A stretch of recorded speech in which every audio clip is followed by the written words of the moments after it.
Yo, this is Steve Bloom, and you're watching Moana Nui podcast. We'll be starting soon. Don't go anywhere.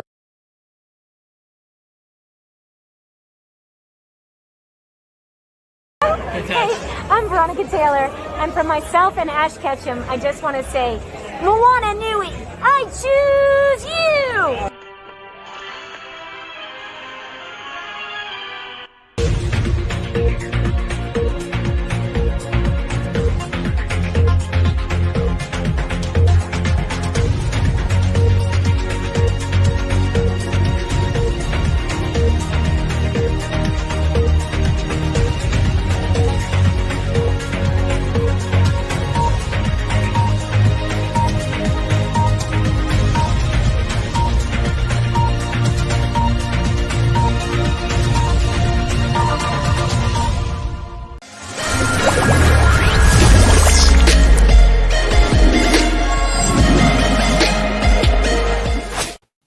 Aloha, everyone. Thank you for joining today's episode. I'm very excited.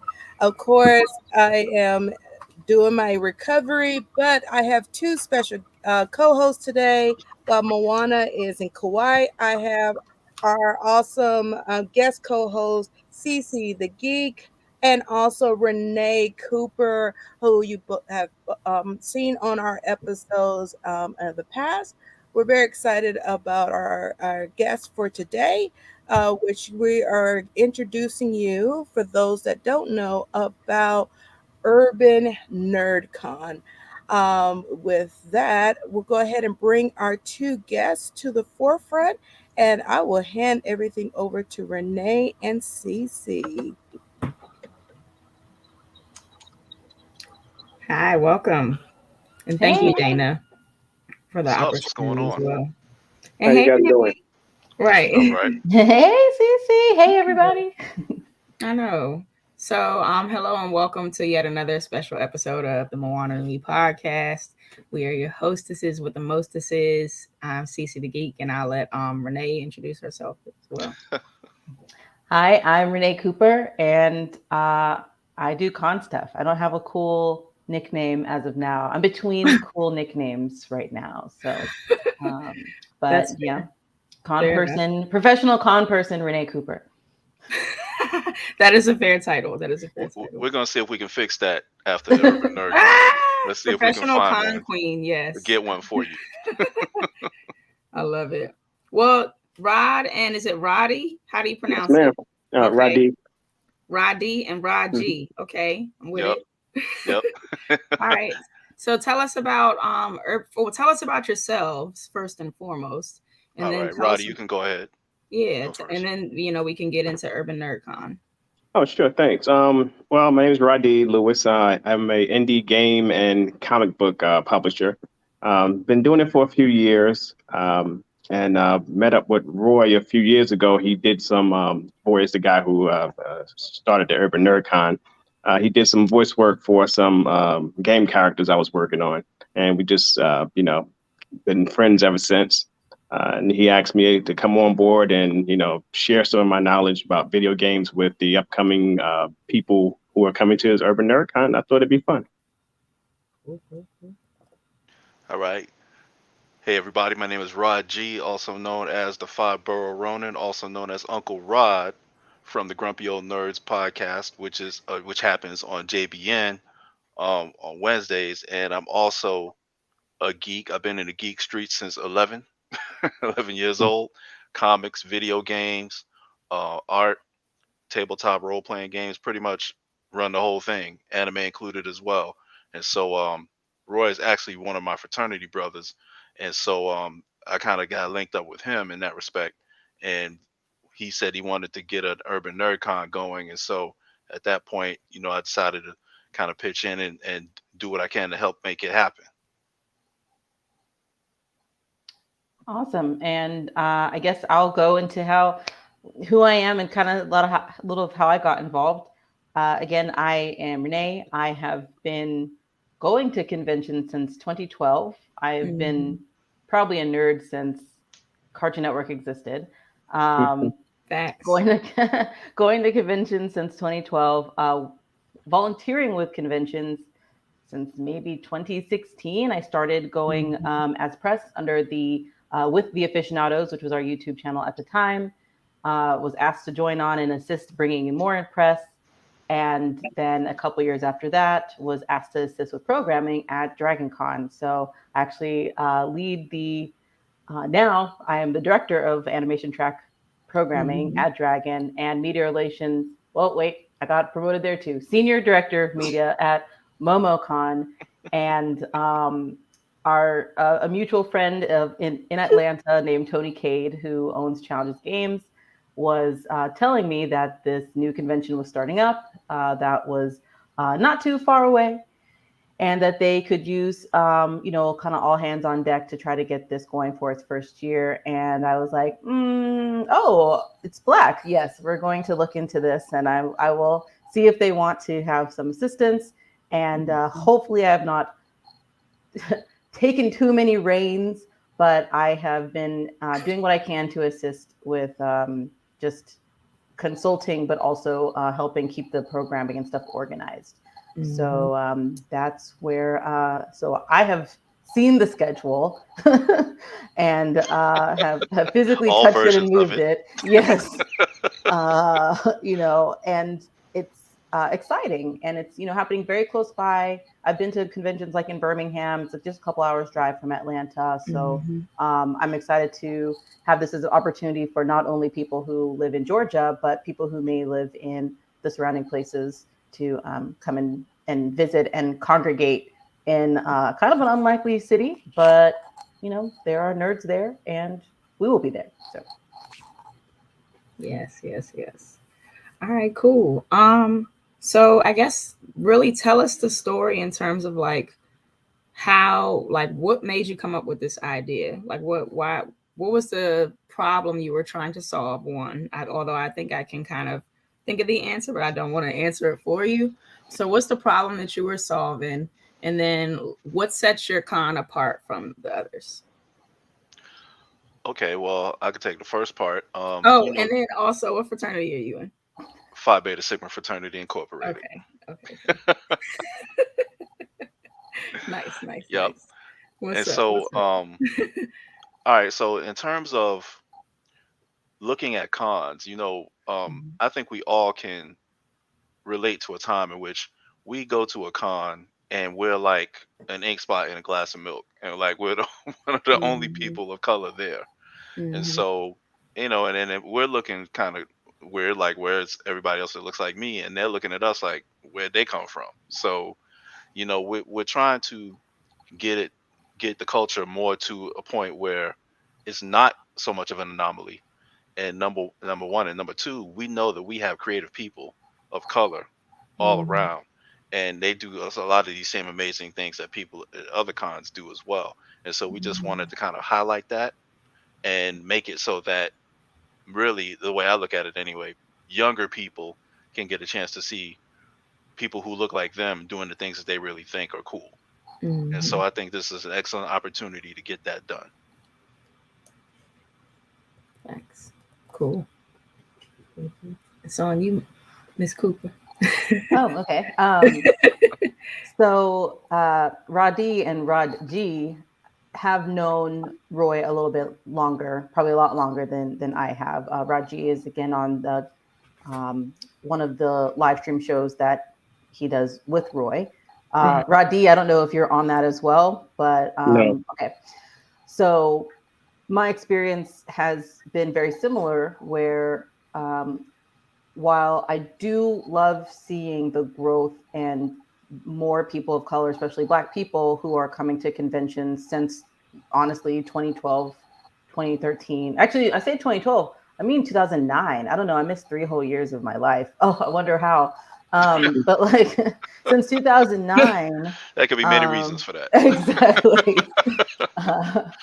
But since 2009, I remember going, and, I'm going to give a lot of people shout outs, because there are some people in the con community who have done a great job of making sure that we have been seen.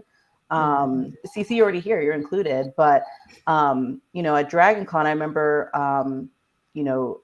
Sherman was one of the people that started the Black Geeks of Dragon Con, and was one of a group of people who got the Black Nerds photo shoot started when it was like less than 40 people. And now we have this explosive entire stairwell that we have to cycle through people to, you know, all of us meeting in one place, and a variety of costumes, plus, you know, integrated, of course, with this huge convention. So, you know, the type of creatives that go into, and that's just cosplayers, you know, there's tons of, there's the group of photographers who are there, and the media presence that's there. And then there are creators who are part of the diversity track and some of the already existing tracks that are putting on content and talking about getting into these industries. So, you know, why stop there? Why stop at DragonCon? There's so many conventions and there's so much time in the year. It doesn't seem like there is, but there's so many spaces around that could use this. And on social media, the question I see all the time is, oh, well, why aren't there, I wish this convention was near me, or why aren't there more Black conventions? And you're like, here's a list that I have just found from like a simple knowledge poll, as well as a little bit of a Google search to find you, you know, more than a handful of ones that are, if not run by Black people, which is a little bit shorter list, but features very much a lot of diversity and inclusion. You know, I can't not shout out MomoCon, because that's also great. And they have one of the most colorful guest lists that I've ever seen. Colorful in multiple reasons: diversity, inclusion, everything. So I need to make one of those. I've yet to go to one. Oh, I thought you like, you want to make them. Oh, make them more. Come on through. Your media, just talk to me. But you know, and these exist and they have been growing to what they are now. But again, it's not nearly as accessible for everyone to get to during certain times. So this is a good opportunity to see, to put this in front of an audience that is, again, very central to all the states, pretty close to New Orleans, you know? So, I mean, if people want to make the drive from New Orleans, Louisiana, anywhere in Mississippi, it's just in a place where I think people would not be used to seeing something like this. The other corners of the country, well, I don't know about the Pacific Midwest, honestly. I have zero about that. But, you know, I'm hoping things are popping up in California. New York is a very busy place too. But Atlanta and the South is sort of like, you know, we're close enough that people could come, but it's good to spread out. I know I've said that multiple times. So that's what interested me in being involved, because it's another city that, you know, I would love to explore and see and have Black people take over. And, you know, it's not too far away. It's be my second time in Montgomery ever in my life. So I look forward to returning. My first. It's going to be my first. You know, really? Wow. I'm very interested in going. I'm coming from the West Coast, and, you know, we have a lot of cons out here that are really inclusive. So I've been very fortunate. Phoenix Con, Amazing Con. I'm sorry. What's the other one? Tucson Con. And they do a really good job in including the Black community in these events. Also, the stars that they invite, you know, they look like us, so we feel very welcome. But I do know that I've run into people who have that same problem where they don't feel welcome at cons, and it's got to be hard, because, you know, we're all brethren, you know, sisters and brothers of like mind. So you would think that we would always feel welcome when you're talking about sci-fi, when you're talking about comics, video games, you know. So it's nice every time I hear someone wanting to do something, you know, specifically for us. I love it, because it's always needed. It will always be needed, and it should always be welcomed by everybody, and we should always want it to be successful. So I just want more people, when they see Black people doing something, pitch in. You know, don't just feel like, what am I getting out of it? Just pitch in. See it be successful, and, you know, sit back and enjoy it, because some kid somewhere this might be their first con, and they might grow up and do something amazing based off of their interactions with the people at the con. So that's what I'm hoping for. I'm Yeah, hoping to be the spark for a lot of young kids. and I'm we hoping can that this be. is a spark for them. I used to do go to schools out here in Arizona when my kids were younger, and do these comic book team building exercises in these classes. And Arizona years ago was not as multicultural as it is right now, and a lot of people don't know it is, but it really is. It's a nice different mix of all different races out here right now. But I say all that to say, I still have kids, and this is from 10 years ago, that I see as young adults who are actual artists now, who are into game dev, who are into all different types of things based off of their interactions when they were in third, fourth grade. That stuff holds on. Yeah, they hold on to all that stuff That's what we for want. years to come. Yeah, I have friends who are like in the game. Like I have a friend who works for Insomniac, and that's how she is. Like she was basically born with controller. That's what she said. She's born with controllers in her hands. That's right. So we do. Shout out to Tasha and shout out to you, Renee, too. I appreciate the shout out for me. So Nice. Yeah, and there's And so many life is- that I forget to shut. I mean, in Atlanta specifically, and I would hate. I know I can never name everybody, but I would hate for anyone to think that I missed out. But I've been to multiple conventions, big and mostly smaller. I won't say big and small, but I've been to conventions big and small. But a lot of the things that people have tried to do around Atlanta, I want to give a just general shout out to, because it's not easy. Like we're finding that there's a lot of moving parts to getting even this put in place from day one. People expect. I don't think people expect like Comic-Con day one, like Yes. year one, and it's not possible. not at all. It takes even Comic-Con wasn't Comic-Con year one. Dragon Con wasn't Dragon Con year one. Definitely So not. we're definitely seeing the growing pieces of this, and hopefully this is also an inspiration for others to continue doing their shows, big and small. We're being pretty. I say we're following Roy, and Roy's being really gung ho with like a 3-day convention. But there are a lot of people who do 2-day. There's people who just do 1-day meetups. 1 day. Yep. And that's a great start because you are still bringing the community together. So Yes. there's a group chat of I don't know how many there are of us in there now, like 20. It's like maybe 20 to 30 people almost, maybe. That's what's Right. So Yeah. we're all kind of with that like mind, coming from different areas, but all with that same like fandom spirit and creativity spirit that we're looking forward to making this happen. That's what's up. That's what's up. So I have a question. First of all, I'm loving everything that I'm hearing, and I want to be down. Definitely want to see how HBCU Con can help Urban Nerd Con get on board. I'm with it. I know we're talking to a seasoned con runner right now, like the founder from founding up. We're coming in like we've helped. Yeah. Stop! You're gonna make me blush, please. Oh my gosh.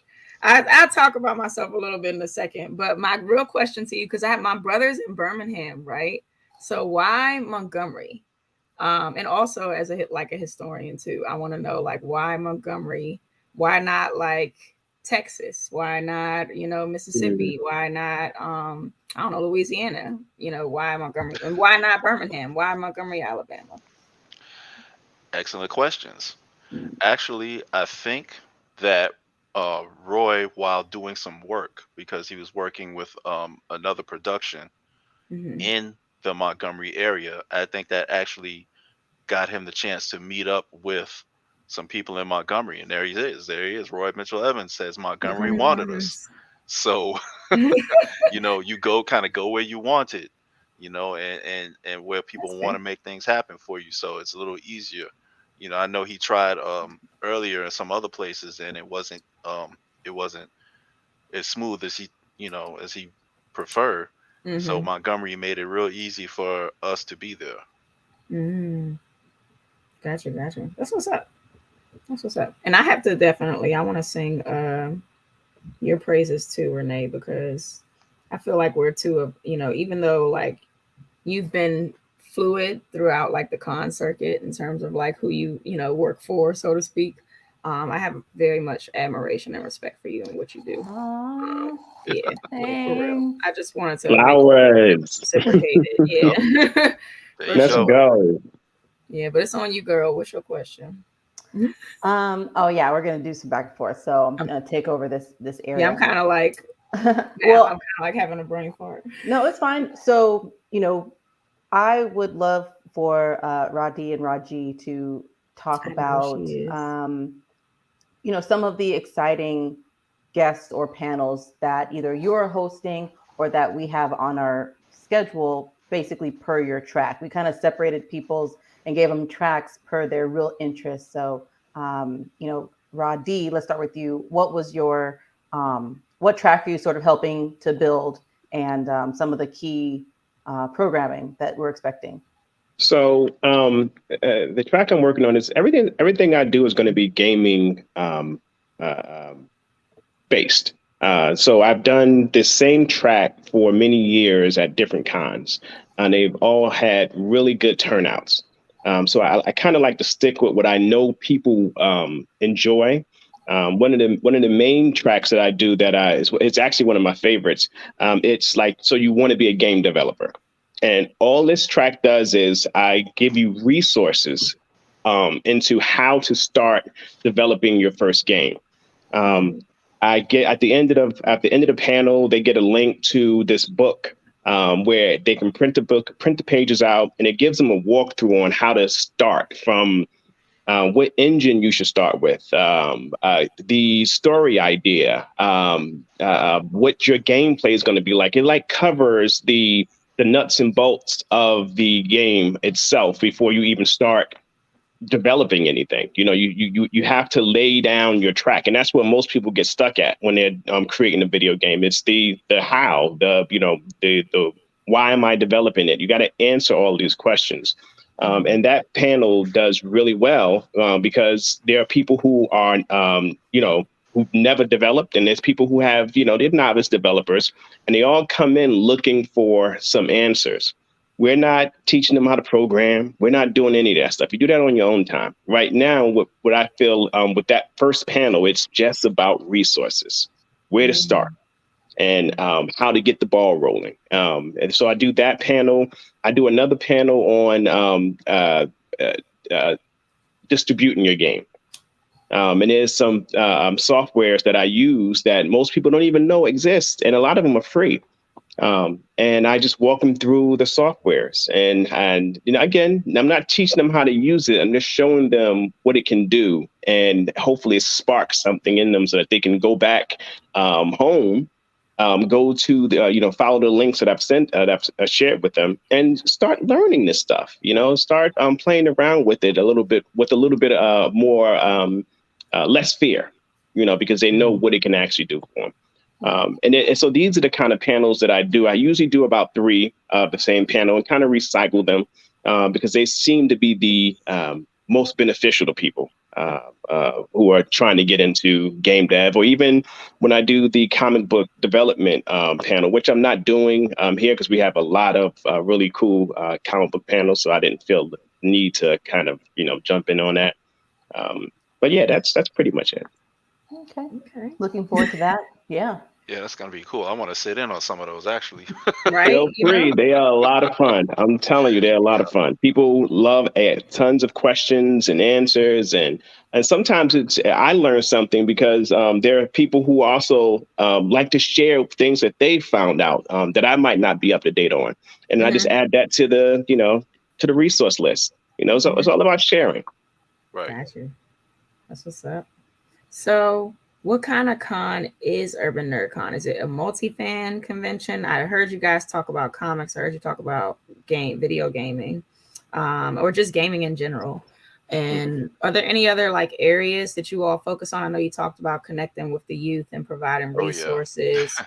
And I know the youth are big into anime, of course. We talk about that all the time. We talk about our target audiences and stuff, and how to engage the student populations, college and high school.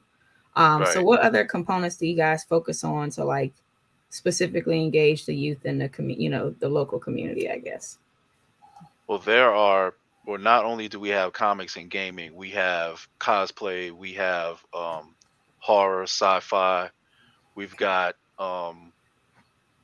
we're gonna have vendors out there, people who doing artwork, people doing crafts. We'll have like an artist Nice. section for so that people can meet artists and hopefully buy some of their work. And we'll have people who are selling books and whatnot. So we try to cover a broad range of things at this particular con. And Mhm. we wanted as many people as possible to have something to come and get interested in or take advantage of or take a look at. That's awesome. Now for what I cover, I'm over the comic book track of the con. And so we've got people coming in from a couple of different independent companies, Mhm. people who are self-publishing, like Second Sight Comics, Freestyle Comics. We're not too many, and actually a couple of people who've done some work with one of the big two, DC and Marvel. Right. So Gotcha. we're getting a lot of people who have actual experience in the field. And a couple of the presentations, a couple of the panels we're working on is giving people advice on how to get started if they're an artist, how to get started if they're a writer. We have one panel where we're actually going to go through the whole process from start to finish to self-publish your comic. Nice. And so, I'm really excited about those things because I think that once again, we're trying to get people who are the younger crowd to get Right. into it and get started earlier. And so Right. that's how I look at as a way to get people kind of spark their interest and get them going, get the ball rolling. Yeah. So That's I'm really awesome. excited about those. Yeah. That's Kind of dope. I speaking want to of- do the same thing, so that's cool. But go ahead. I'm sorry to cut you off. I was Okay. going to say, speaking of freestyle comics, Dana let us know that one of the artists did the background logo. So that's pretty cool, bringing that all Oh full yeah. circle. Yeah. I think that's what we discussed earlier. Right. One of the Um, artists from Freestyle Comics did the logo. Is it mhm. Ryan Robinson? Because he's always doing it. I know he's always doing more on this. That's I a think Dana. that's who she said. Yeah, Mhm. possibly. She'll let us know so we get the right person to shout out. But Mhm. Michael Watson. Mhm. Michael Watson. Yeah, I was like, I knew it had to be one of those two because then the homies right there. so I mean, they Right. also have very talented Mhm. people coming through. Mhm. I was gonna get there, Roy. We definitely- I didn't forget.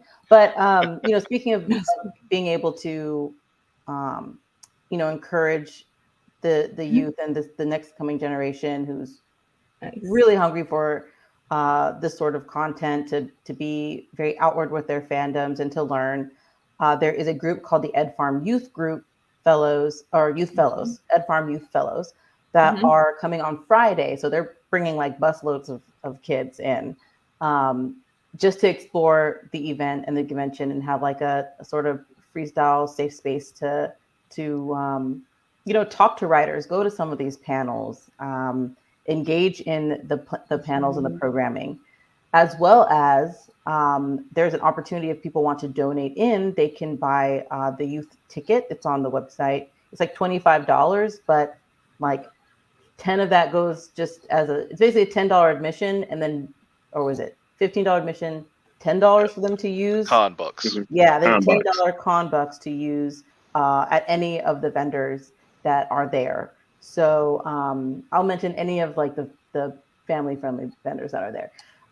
So you're really like promoting even more because you're allowing them to, and that's not just for the Ed Farm Youth Fellows. This would be for any teen or someone that you wanted to be able to go. People can get their tickets, which are buy one get one right now. So $50 gets you 2 tickets. It's $25 for those tickets. Throw another $25 in there as a donation, and you are giving $10 for one of the youth to be able to spend at the con. So Right. we want to be able to have as many of them walk away with something in their hand, because I've also seen that be super influential for kids to be able to say, like, I really like this comic, or I really love this fantasy novel, or this art, I heard this author speak and I need to know more about that.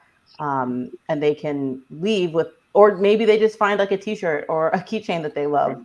Right. They can leave with that and then be inspired for, an upcoming convention, or being kind of proud to show that to their friends. Mm-hmm. So, we really want to. Roy made sure that the kids were thought of, and that we were really giving back and paying that forward from day one. Nice. Right. And not an afterthought. That's very, very impressive. They were not afterthoughts at all. He was really gung ho on, young kids coming to this con and leaving with something. And it means a lot. I mean, we've all been to cons and we've seen kids stick their hand in their pocket and come out with $2 and I want this, and it's special. It's very special, man. I remember being one of those kids. Yes, sir. Yeah. Yes, sir. Absolutely. Yes, sir. Yeah. We did it was, I can't remember. I think it was a fundraiser. It was MomoCon. And this is how I know kids really do care, because we did this fundraiser where we're like, if you give us any amount of money, 25 cents, whatever, we'll play one of the songs from the show. It's like a Steven Universe sing along. We'll play a song from it. And like multiple little girls came up and they're like handing me a couple dollars. I'm just like, I don't want to take this from you because, but I did. I mean, it was going for other kids. It was for St. Jude's. That's right. That just should, and that's for a song. So imagine if somebody could take home like something that, especially if the picture on the front cover looks like them, a vampire huntress that resembles them, or a warrior or a ninja or a superhero, they're going to want that. So it just shows that you could be the person kind of paying that forward. So in case you can't come, or you just wanted to find a way to support in general, like, anyone who may be listening and unsure if they can make it this year. Yeah. I think it's definitely an untapped market, especially in that area. And you have to know your audience, because not every con is a kid con, right? Like even the origin of conventions, they weren't kid events in terms of like the earlier events, but they're important to have kid conventions. It's important for kids to see that, to be able to be exposed to it in ways that are like, okay, like, parents are cool with it. But everybody has their own thing. Like Katsicon does its thing. And Urban Nerd Con does its thing. HBCU Con does its thing. But I think it's really cool that you kind of like know your audience and you're really doing like honing in on the family thing. So that's really dope. Because I mean, I don't have kids right now, but I'm at the age where, and I have similar friends who are our age, my age, who do. Right. And you don't also want to isolate that level of nerd who has been a nerd their whole life and still wants to do this, but is maybe nervous about, not having a secure place for them to bring their kid and to find something for them. So, I mean, there are definitely aspects of, I think we do have an 18 plus area and we will have some 18 plus panels, but in terms of just the general floor and being able to be welcoming for kids and teens, but also parents who want to bring their kids, like Roddy said, that was like a forethought. Mm-hmm. That's what's up. Fantastic. Well, I don't know what you got. I think it's your turn, CT. I'm just so right. I'm just loving this. I'm so taken aback. Well, not even taken aback, but I love the whole Ed Farm Youth Fellows program. I think that's really awesome. And just like something I've never really heard of before, quite frankly, at any convention. So I think that's really, really cool. So shout out to you guys for that. And shout out to you, Roy. I know you out there listening. Space. Dana wanted to make sure we did not miss out on the guests, which is like a great way to sort of, I won't say end it, but like it's definitely a next level thing. So if we didn't sell anybody up to this point on like coming in and being part of an amazing community and leaving with fandoms, I don't know. That's a good point. The guest list that Roy secured is, I mean, I would say atypical for a first year convention. Like we've done a great job. He's done a great job in reaching out, and a lot of guests were actually really interested to be seen and be on site and to really support what we're doing. So I know in the first guest that I saw on the list was Timok, who is Bruce Leroy in yeah. Let's go.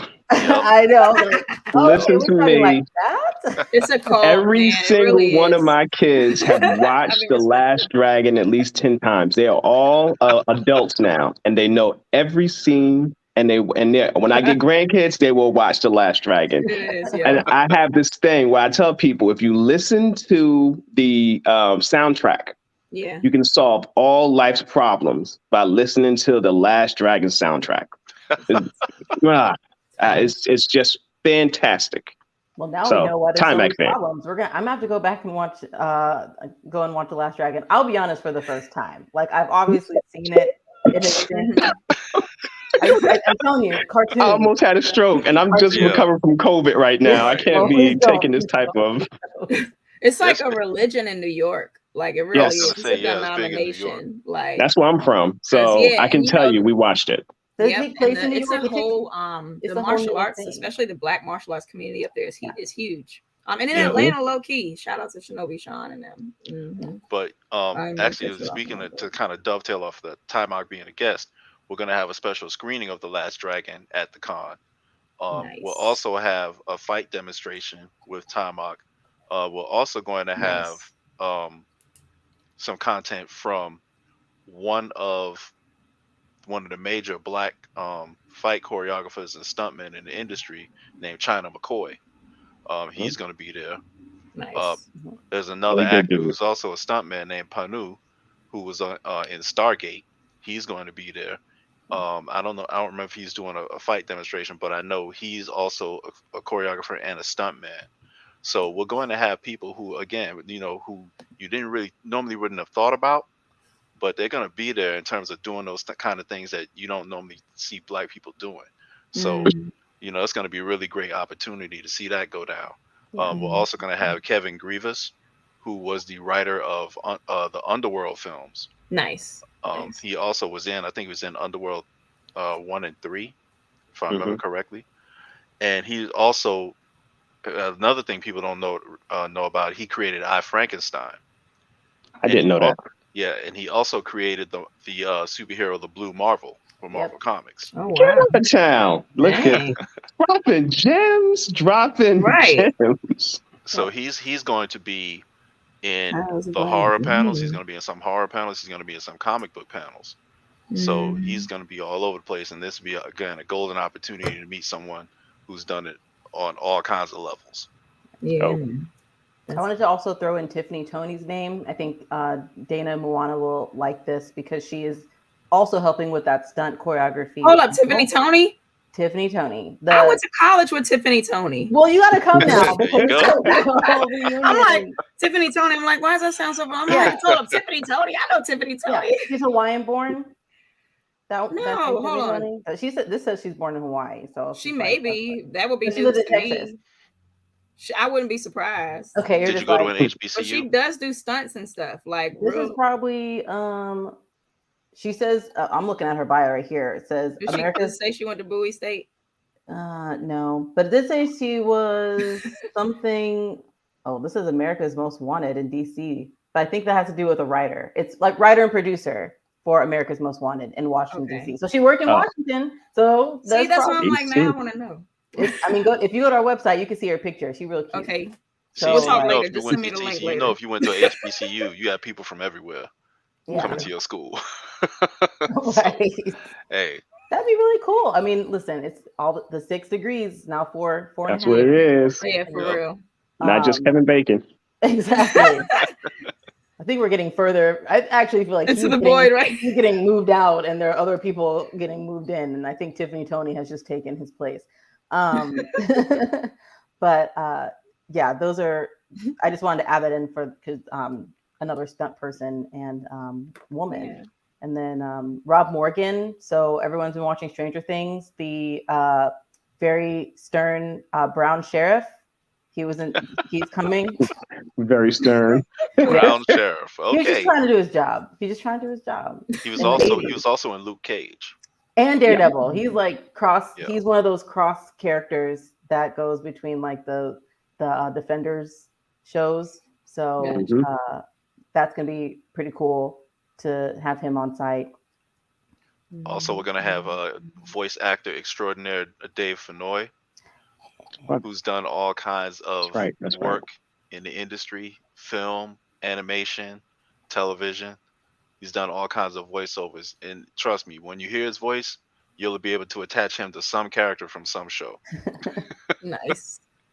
And he's actually going to be giving a voice actor kind of a class, a mini class, so to speak. And Sweet. so that's going to be really good. And for people, again, if you're interested in voice acting or you want to see what that's like, check them out. I know for a fact, second question people ask at any convention is, how do I get into voice acting? I've heard it more times than any other question at conventions. So if you're interested in that, and especially want to get it from, a person of color, a Black man, come on through, and you can sit in and you can ask all the questions you want. Nice. Yeah. Nice. Roy wanted us to also mention Anthony Montgomery and Adele Simmons, both from what? Okay, so I know Adele Simmons is Star Trek. We have Star Trek and we have Stargate. Right. Don't get mad at me. I didn't want you. I'm also on stuff. Adele I've not watched Simmons. Stargate. I'm a Star Trek fan. Stargate, no. So I'm with you. Me and you, we'll be all right. I'm gonna have to get caught up. I'm not. There's a lot of animation content and other content out there. But Yeah, there is. Adele Simmons was the first Black female assistant director in Star Trek. yeah. Wow. So she was calling the shots. She's got a lot of stories. I'm Trust sure. me, we interviewed her on Grumpy Old Nerds. She has a lot of stories. Grumpy old nerds. I'm sure she'd be willing to tell them. love it. Some things she's probably willing to tell in person more than virtual and on tape too. So absolutely. you're gonna want to come check out her table. Absolutely. Of course, Tony loves Star Trek and Stargate. We know. Tony. Yes, Tony. We know you love them all. Yeah. Yay. My mom named me after Star Trek. I'm only a mild Star Trek fan, and I've watched Stargate by proxy, so. But I mean, it is Gotcha. this. I do know it's the 25th anniversary of Stargate, so this is a pretty big year for. I'm sure all the actors who are kind of either doing the con circuit or just online in general. So if you want to come and be part of that particular part of the celebration, it's really cool to get autographs, photos. We have people who will be on site doing the paid photos. So, and I'm gonna go ahead and flex this. I know it's not going to sound like a flex, but Flex it will be. Because this is a first year convention, it's possible that our numbers may be a little smaller than a convention that you're used to that's been around for a lot of years. So don't not come if you want to get pictures with any of these people, because I guarantee you the wait may be a little bit shorter and you'll have more time to be like, oh my God, you inspired me so much.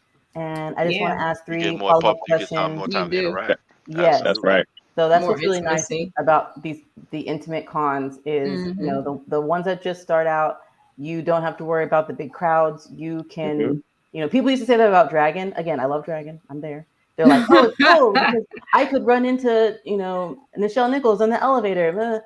But like, there's no elevator here. And I guarantee you this is not the size of Dragon Con. So instead of maybe running into someone in an elevator, you can just hang out at their table until the next person comes in. Not in a weird Life way. hack. This is a life hack right here. Exactly. You go to you find someone with smaller cons, and you go to small cons so you can just like hang out and be cool with people and some of the guests and celebrities, and support them because they're making the trip to see you guys, us, but they're also doing it because they want to meet us. So. Thanks. Yeah. Get those BOGO tickets. So I have a question since you guys were talking about sci-fi just now. And we have a partnership with the Fine and Performing Arts Center at Bowie, and they have a program called Visual Communication and Digital Media Arts, which encompasses a lot of the stuff that kind of coincides with the con community, things like costume and fashion design. They got a hip hop minor track. And they also have an Afrofuturism track. So that's like a big thing. Yeah, that we've like, even the chair of the department, Professor Tio, who I would love to connect all of you with, as a matter of fact. But he's like, yeah, Afrofuturism, it's like a thing. And I'm like, and even for me, when it comes to sci-fi, that's always been the biggest draw for me. So how do you guys plan to incorporate that? Or rather, it seems like you're kind of doing so already. And look, Renee. We have like 3 Afrofuturism panels throughout the weekend. Well, we have 2 Afrofuture panels planned. So as we get closer and closer, we'll see. But We had Okay. so much interest with our with a lot of the creators who speak on this that we couldn't fit everybody into one panel. So we have over at least 2 hours of programming geared towards Afrofuturism, Afro-retroism, and then Afro Southern culture, which is a tie-in to how people create. Writers have a theme based off of that as well. So the discussions will definitely be happening, and there's going to be a lot of talk on it throughout the different panels. But we also, you mentioned hip hop. We have Yes. and cosplay. We have a cosplay. We have a few cosplay track panels. Pros and Cons Cosplay and Jazz the Bat are going to be there. So yeah, I know, super excited about both of them. I know both. Yeah. And then we do have a comics and hip hop panel. I think I saw on there. Correct. Okay. Yep, a crossover Cool. in comics and hip hop is going to be one of the panels in the comic track, comic books. Nice. Yep. Nice. Cool. It sounds like y'all got it together. I'm with it. I wish I could come. I'm sad. I'm like, how much are flights to Montgomery? That's the fun part. Yeah, I know. If we were just a little bit more north, maybe it would be not so bad. It's they're a little pricey. Like if it were drivable, like I mean, I got 2 weeks maybe, but like that's a long drive. We won't put it on you. You do what you can. This is hopefully going to be not the last year that that we do this. So and with this group of people, there's always a possibility for, like, who knows what's in the future. But and just kind of like Rodney had mentioned, some of these the people who are helping to build this, they travel. They have their topics that are very near and dear to them, that they're very, very informed on, and do go to a lot of different events. So you may still get some of this magic, maybe just traveling through to different conventions. But we're always talking about fly to Atlanta and then rent a car and drive to Montgomery. I'm gonna definitely have to drive back to Atlanta though. Then I'm gonna have to come see Renee though. I mean, please. It would be a waste if I didn't. Come, we'll hang out. So much good food around in Atlanta. And we'll drag Greg with us. Greg and hopefully Marcus. Oh yeah, Greg Burnham and Marcus Williams. Marcus, they'll be there. They'll be there. You know what? See, and they ain't even tell me. See, I'm a cuss Greg and look. They're always together. Right now. mean, they're. I'm sorry, y'all. If they can make it to a place, they'll make it to a place. But they're both gonna be there. Plan to be there. They'll be there participating in the comic book panels too. Nice. They ain't even tell me. I'm a beat him. CC, do you feel like we just like made this con where it's like, shh, don't tell CC? Right? Yeah, for real. I'm gonna tell Greg. Like you always in my DMs talking about some ew responding to my story, just being petty. I know. You could tell me about Urban Nerd Con. I know. Sorry. I mean, things had to build up. And I mean, I'm not about to start a whole other type of conversation, but when we get involved with things, it's good to know that it's going to happen.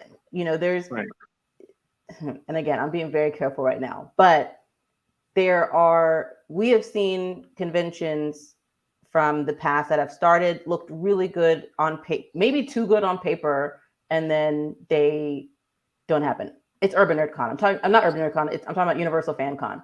I know I just threw that out there because I don't think there's no one that we know that is even connected to it anymore. But I never even heard of it. Me neither. That's a completely different.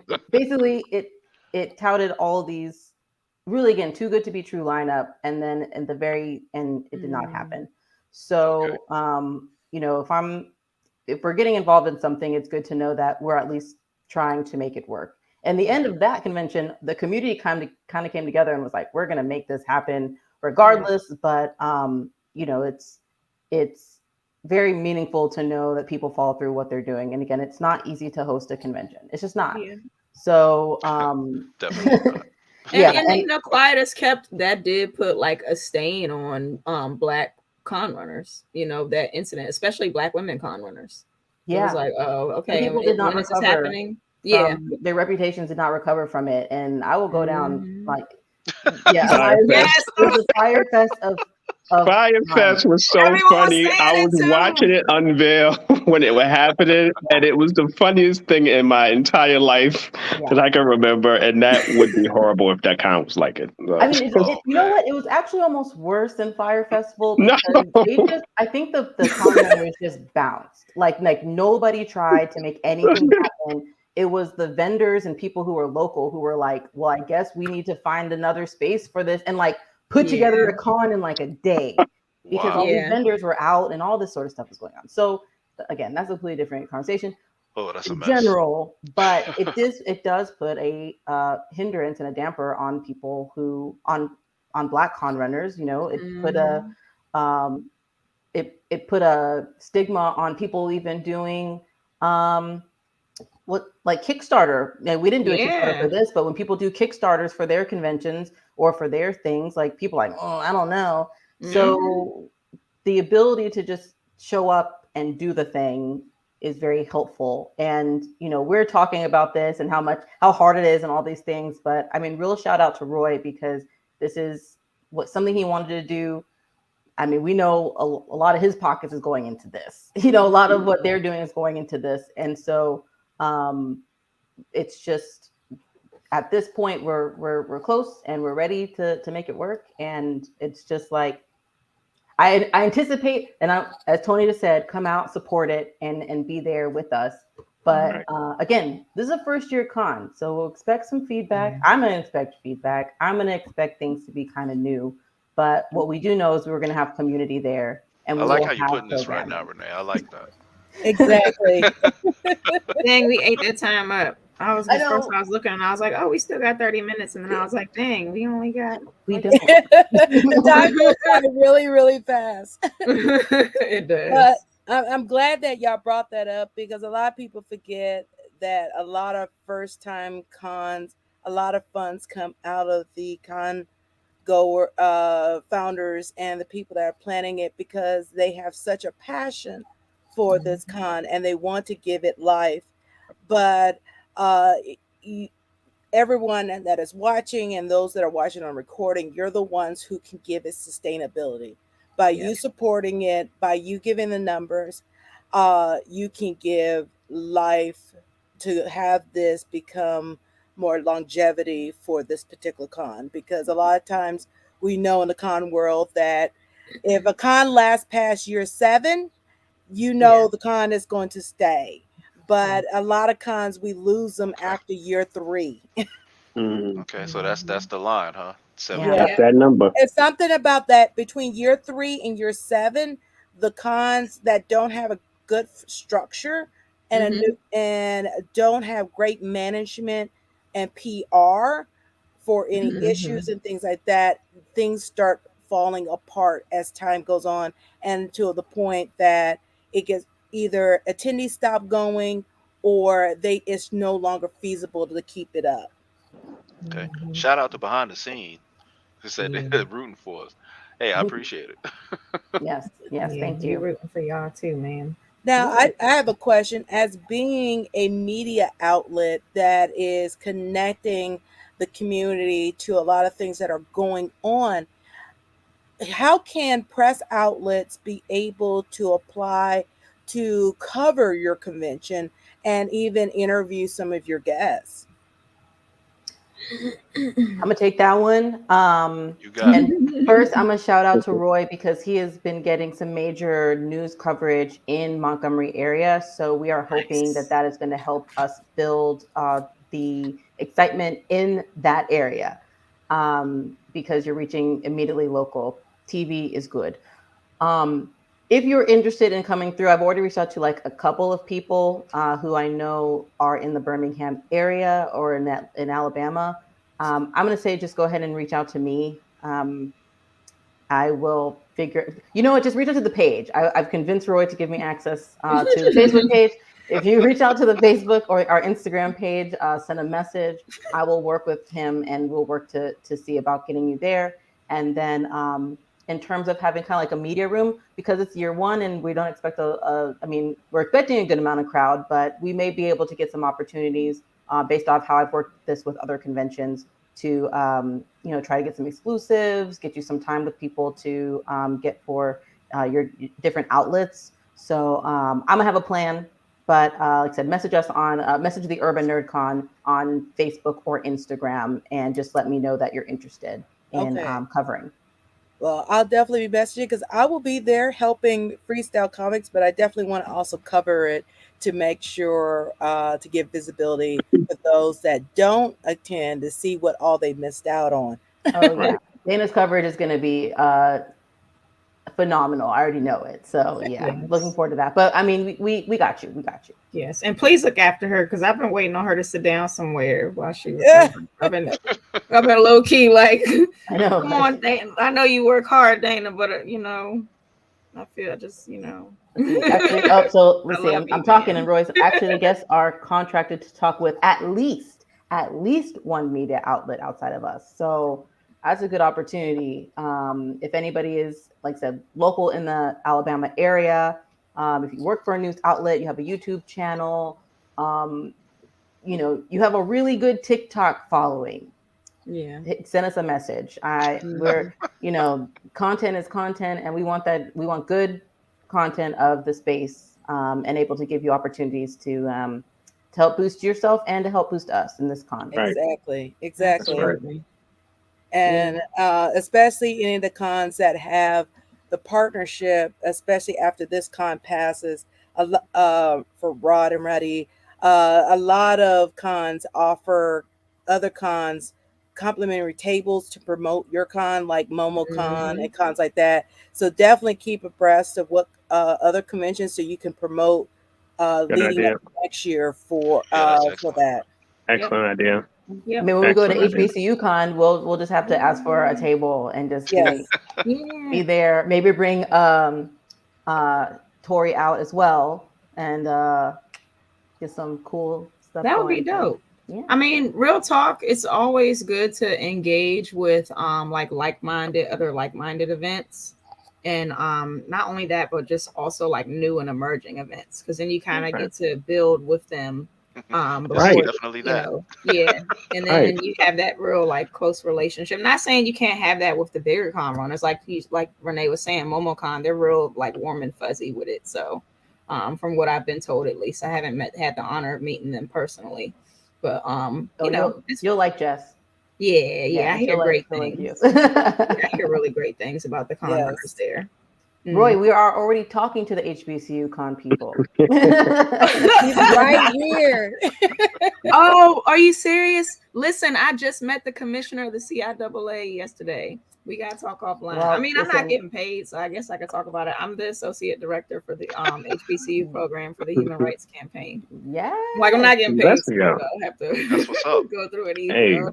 We're gonna have a Black Con. Like, is that gonna be a thing? Are we gonna have a convention for Black Con? We can keep that. We keep going down that rabbit hole, Let's go. Yeah, Black Con gang. Like, let's get real niche with it. Get together. Absolutely. And we just meet somewhere in the middle, like, because there's one in Cali. There's a bunch. That is not the middle, but I would definitely still go. Yeah. Over here is they have a lot of great cons, though. I don't know. Well, Rod and Rodney, as we're wrapping up, can you tell everybody that's watching how they can follow both yourselves and the Urban Nerd Con? Okay, you can check out the Urban Nerd Con on the urbannerdcon.net, which is going across the scroll right now. Nice. You can follow you can see the Grumpy Old Nerds on MyJBN1 on YouTube, as well as on Facebook. And my Instagram is Ronin_Rod. And that is how you reach me on Twitter. IG, I think my IG is just the 5-Borough Ronin. So you've got Ronin_Rod for Twitter and 5-Borough Ronin for IG. So that's me. Mine's just my first and last name on Facebook, on Instagram, and my website is openworldcomics.com. I also have some games you can go there and check out. That's pretty much it. Okay. And Cece and Renee, our guest co-hosts, also, can you provide the audience how they can follow you both also and your platforms? Absolutely. Go ahead, Miss Cooper. You got it. Okay. So I'm Renee Cooper, but don't follow me on Facebook because I get very emotional sometimes. But you can follow me on Instagram and Twitter at Renee4 Atlanta. I am working on my website, so once I have that done, I'll get that. Right now, it is peachymade.com. Sometimes I put shirts and stuff for sale. It's real silly, but definitely, I would love if you followed me on Instagram. Yeah, that's about it. And then we've already said where to find. If you are looking into any sort of media press for the Urban Nerd Con, Facebook or Instagram, message either of those two places, and just ask for me and say that's what you're interested in. I love you and all of your emotions. Your emotions are lit. I'm with it.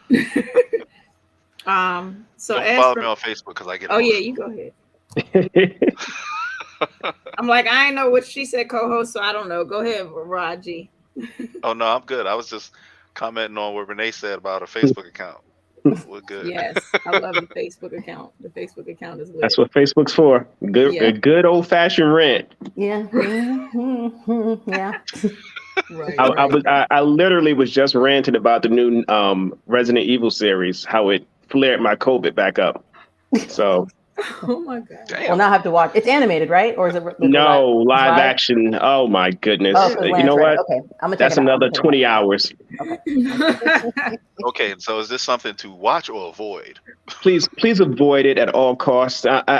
My wife loves it, but she didn't play the video games or read the anime or watch the. So I'm one of those people. Yeah. I got you. So yeah, my wife is like, she's like crushing each episode. I'm like, and she's texting me as we're doing this, just like trying to convince me that I should finish watching it. I'm like, I will leave right now, never come back. Okay, well, that will be on Grumpy Old Nerd soon. Fits right in, right? It definitely fits the bill. That's awesome.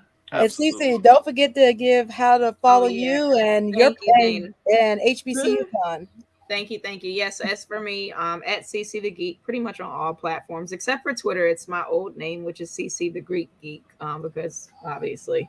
But and then HBCU Con on all platforms. Also HBCU Convention on Instagram. I mean, it's HBCU Con too. We have 2 pages, just in case. I'd be like wanting backups, you know. But yep, that's pretty much it, y'all. All right. This was fun. Well, of course, there was one last question before we get ready to end. Tony was asking Renee, when are the Peachy Maids coming back? Tony, we can talk literally any other time about this. Like, I don't know people who have thought like you have my Facebook. We are friends on Facebook. You know what? It's funny.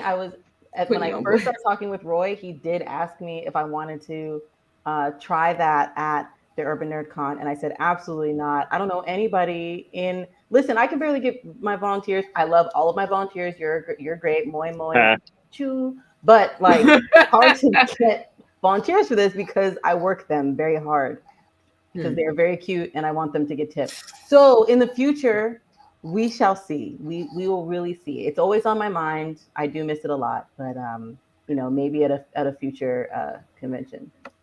We'll make it happen. I'm scared to ask now. We'll make it happen. It's a maid cafe. It's like a Japanese style maid cafe, but we're American. So it's American style maid cafe where we dress up in cute outfits that are usually themed, and we serve delicious desserts and drinks, non-alcoholic because it's family friendly. And Tony's store was the very first and place we did it most often from about 2015 until right before the pandemic. Gotcha. So, wow. Awesome. So that'll be another really story. Cool. Yeah. Well, hopefully in the near future, you'll be seeing that again and probably, eventually having it part of the Urban Nerd Con. We'll see if the future beholds that. But of course, Thank you, everybody, for tuning in. Please definitely stay tuned in at 8:30 p.m. Eastern. We'll have our second episode, which we have our After Dark panel that will be talking about Thor, Love and Thunder. So Oh, we have basically our After Dark panel is our panelists is a bunch of Black nerds from different walks of life. We get them together and they talk about different topics ranging from Disney movies to Marvel movies or series to DC movies and series. So it's kind of getting that Black nerd perspective on a lot of the stuff coming out in entertainment of those platforms. So they're going to be talking about Thor, Love and Thunder. If you haven't watched it, we have given you a week before we decided to talk about it. So we gave it for a week. did you see it, Dana? Yes, I actually did go and see it on opening day. So I got to see it Okay. on Thursday. So What'd you think? I am going to hold on for those that are watching. Yep, take that to the We'll next leave it for the 8:30. spoiler. Trailer, it's a Trying Trying to trailer. start trouble already, Rod. Rod trying No, to I start some trouble. No, because we talked about it last night on our show. I just had some questions. That's all. Yeah. Okay. Oh, I had a lot of questions, but you know what?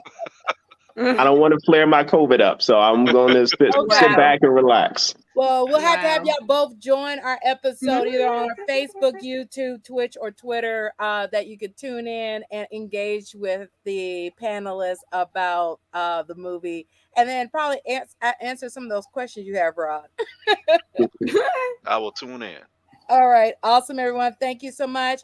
And Thank we'll you. see you all at 8:30. Have a great one. Thanks, bye. Later, guys. Take care.